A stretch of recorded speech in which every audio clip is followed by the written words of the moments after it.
Então, meu trabalho é a respeito das intersecções entre as teorias da antroposofia e do psicodrama. Rudolf Steiner nasceu em 1861 e quando ele tinha 28 anos nasce Moreno, em 1889. Moreno conclui a faculdade de medicina quando ele também tem 28 anos, né, e Steiner falece em 1925, então eles viveram num período contemporâneo por 36 anos. E Moreno morreu em 1974, recente até. Eu vou iniciar com um trecho do poema Divisa, do Moreno. Um encontro de dois, olhos nos olhos, face a face. E quando estiveres perto, arrancar-te-ei os olhos e colocá-los-ei no lugar dos meus. E arrancarei meus olhos para colocá-los no lugar dos teus. Então ver-te-ei com os teus olhos e tu ver-me-ás com os meus. Eu vou apresentar um pouquinho da vida de Moreno e um pouquinho do psicodrama, porque eu vejo que nessa sala pouca gente conhece a respeito da teoria. Então eu vou falar um pouco mais do psicodrama e da antroposofia, a gente já vem estudando, né? Então vai chegar um momento que eu vou fazer as intersecções, ok?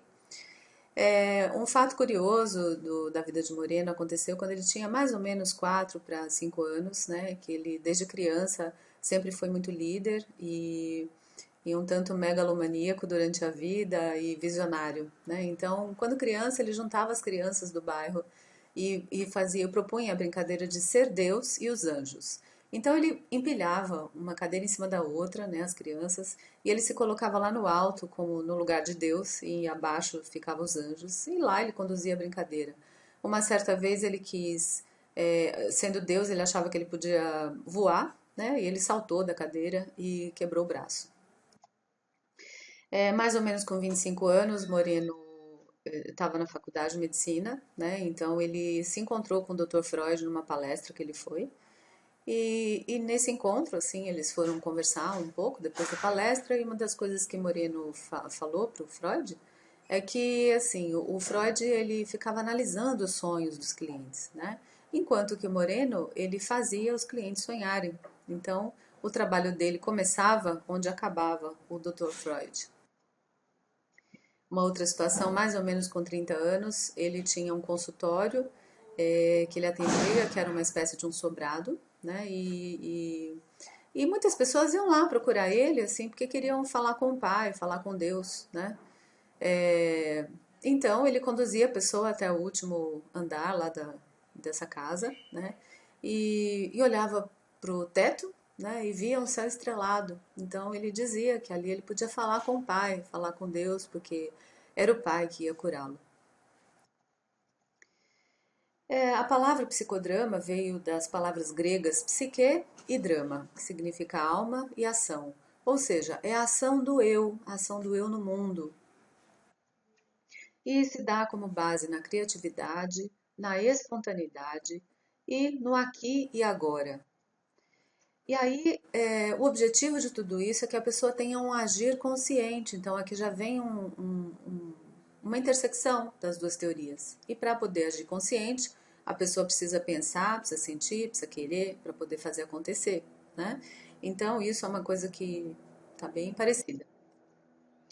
É a trimembração, né? Então, dentro do psicodrama vem a matriz de identidade, que é uma das teorias, e ela se divide em três etapas, onde tem o momento da indiferenciação, ou seja, a criança quando nasce, ela acha que ela e o mundo e as pessoas é tudo uma coisa só, né? Depois, com o tempo, ela vai crescendo e tem a fase do reconhecimento do eu e depois do reconhecimento do tu, né? Então, para eu reconhecer o tu, eu preciso reconhecer o eu. Esse momento da indiferenciação, vou fazer um parênteses aqui, quando o Dr. Moacir fala que, assim, onde que usa aquele termo, né, de estar fora da casinha, eu vejo que a pessoa está desse jeito, está totalmente indiferenciada, ela não consegue saber quem é ela, quem é o outro, muito menos onde que ela está, que objetivos que ela tem na vida e tudo mais. Por isso que ele fala Oncoto.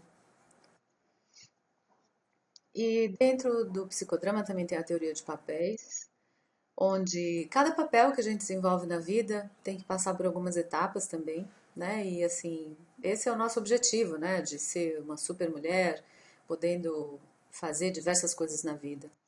E aí, para aprender tudo isso, o que que eu tenho que fazer? Eu tenho que primeiro aprender, né, que é esse momento de aluno, depois é o momento de fazer e depois é o momento até de ensinar. Ou seja, 3 etapas também. Basicamente, eu vou dar uma grande resumida aqui de como acontece uma sessão de psicodrama. Então, a gente sempre tem 3 contextos, eu vou usar como exemplo a nossa aula de hoje, onde todos nós viemos de um contexto social, né, e coisas aconteceram nesse contexto, e que a gente acaba trazendo para o grupo, né, e a gente vai conversar com as pessoas e tudo mais, e depois vem chegar o momento dramático. Nesse momento, é a própria aula que a gente está tendo aqui. Tem os 5 instrumentos, que nesse momento eu sou a protagonista, porque eu estou aqui apresentando, daqui a pouco serão as outras pessoas. Tem o cenário, que é como está distribuído aqui a nossa sala de aula.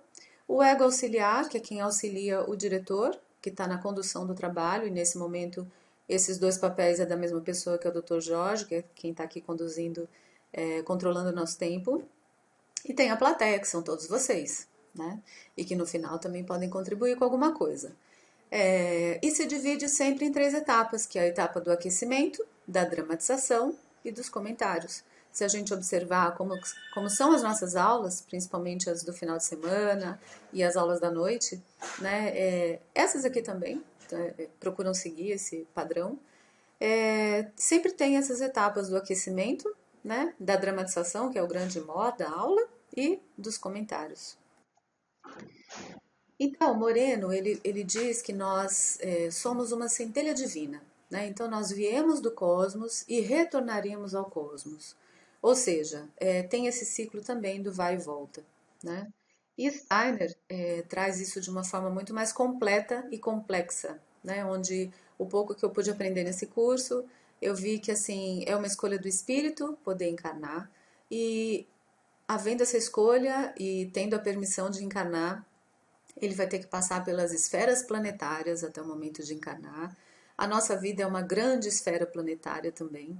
E quando conclui, a gente volta para o superior, né? Onde vai chegar também o momento de poder encarnar novamente. Então, o que tem de parecido nas 2 teorias é isso: é que as duas acreditam no processo da encarnação e da excarnação ou desencarnação. Moreno diz que o nosso primeiro ato espontâneo é o nascimento. E aqui, né, nesse curso, Departamento de Obstetrícia, a gente vê o tanto que a importância do nascimento ser um parto normal. Até porque quando o Moreno falou isso, não existia cesárea, né? Então, eu também vejo que já é assim, isso tem extrema importância. E aí a criança nasce e de 0 a 1 ano, mais ou menos, né, ela começa a desenvolver aí os primeiros passos, a dar os primeiros passinhos. E é a fase da indiferenciação, onde ela ainda está nessa etapa. E conforme vai passando o tempo, ela vai desenvolver a fala, que vem junto com o reconhecimento do eu, né? Eu já começo a dar alguns nomes para algumas pessoas, então eu já sei que eu posso não saber falar direito, mas eu já sei quem sou eu e sei que as outras coisas e pessoas são outras coisas, né? E aí, de 2 a 3 anos, eu já começo a pensar um pouquinho, a conectar algumas ideias e ter o reconhecimento do tu. Então, para eu reconhecer o tu, eu tenho que ter bem definido o reconhecimento do eu. Aqui, no caso, uma etapa depende da outra. E conforme também a gente aprende aqui na antroposofia, essas etapas do andar, falar e pensar, elas têm que ser nessa sequência, senão vai ter problema lá na frente, né? E no caso do psicodrama também, tem que ser nessa sequência, até porque não dá para fazer uma sequência inversa nesse caso. É, eu trouxe aqui como eu de mim, né? O que que é o eu de mim? A gente sempre tem uma essência, né? Que tá lá no fundinho, tá lá escondidinho. E aí a criança, ela nasce espontânea, ela nasce com essa essência. E conforme vai passando o tempo, ela vai crescendo, vai aprendendo um monte de coisa, vai levando vários nãos, ela vai aprendendo a se defender da vida, né? Então ela vai criando cascas protetoras, defesas na vida dela. Tem gente que assim é tão defendido, é tão pessoa tão rígida, né, que a pessoa fica muito cristalizada e acessar esse eu da pessoa é um tanto difícil, nem ela mesma consegue. Então eu vejo que o trabalho, né, seja da biografia ou do psicodrama, é com o objetivo de acessar esse eu, acessar essa essência. Uma das questões parecidas também é essa da linha biográfica, né, onde tem A linha biográfica e a teoria de papéis, né? Esse link. Então, de 0 a 21 anos é o momento que a gente aprende o papel, né? Treina esse papel. De 21 a 42 é quando a gente assume o papel, é o role taking. E de 42 a 63 é quando a gente cria esse papel. A gente tem mais liberdade e, e tudo fica mais fácil. Então eu vejo que assim as duas teorias têm como base fundamental a gente aprender a pessoa, né, o cliente aprender a desenrolar os nós que tem na vida dele, porque Moreno diz que nós somos autores e atores da nossa própria história. Então é a gente que escolhe o que a gente quer fazer na vida e cada escolha requer uma renúncia, né? E dentro da biografia a gente também pode ver a mesma coisa, no sentido de que a nossa biografia, independente do que a gente viveu na vida até hoje, é uma grande joia e o que, que eu quero fazer com isso? Né? Então, primeiro é identificar que é uma grande joia, para eu poder reconstruir a minha história e fazer um futuro melhor, fazer dias melhores. E tudo isso depende da nossa ação do eu, do nosso propósito de vida, o que, que realmente a gente quer na vida para ser feliz. Uma das coisas primordiais dentro desse propósito de vida, quando a gente tem claro também, são os nossos encontros, né? E que no psicodrama, Moreno chama isso de átomo social, como é que a gente constrói o nosso átomo, desde lá da infância, depois crescendo, né, se desenvolvendo e até hoje. E a antroposofia fala muito desses encontros, né? Eu vejo que nenhum de nós é tão bom quanto todos nós juntos. E esse grupo, ele teve um começo, meio e fim, né? Teve um começo, meio, agora a gente está chegando no fim. E daqui a gente vai para novos encontros também. É apenas um exemplo para ilustrar, um exemplo pessoal que eu vivi no psicodrama, já vivendo um pouco da antroposofia. Então, eu participava de um grupo de teatro espontâneo e psicodrama público e o diretor, ele conduzia sempre um aquecimento onde ele pedia para a gente andar na sala, fazendo um grande oito nessa sala. Cada um fazendo o seu oito. E muitas vezes as pessoas perguntavam, por que vai fazer o oito? Não é? Por que não andar em círculo e tal? Ele falava, porque quando a gente faz esse oito, a gente está assim, começando a se conectar com a gente mesmo. Então é para a gente poder ter uma conexão consigo mesmo e poder trazer para esse trabalho de hoje o que é essencial, o que é realmente importante. Eu vejo que, juntando o psicodrama com a antroposofia, é que uma alma sábia pode agir com um propósito verdadeiro. E eu vou concluir com esse poema do Steiner, A Arte da Fala. A quem entende o sentido da linguagem, o mundo desvenda-se em imagem. A quem ouve a alma da linguagem, o mundo descerra-se como ser. A quem vivencia o espírito da linguagem, o mundo presenteia a força da sabedoria. A quem sabe amar a linguagem, ela mesma concede o seu próprio poder. Assim quero coração e sentido, de acordo com o espírito e alma da palavra, orientar. E no amor, para com ela a mim próprio, então totalmente sentir. Grata a todos.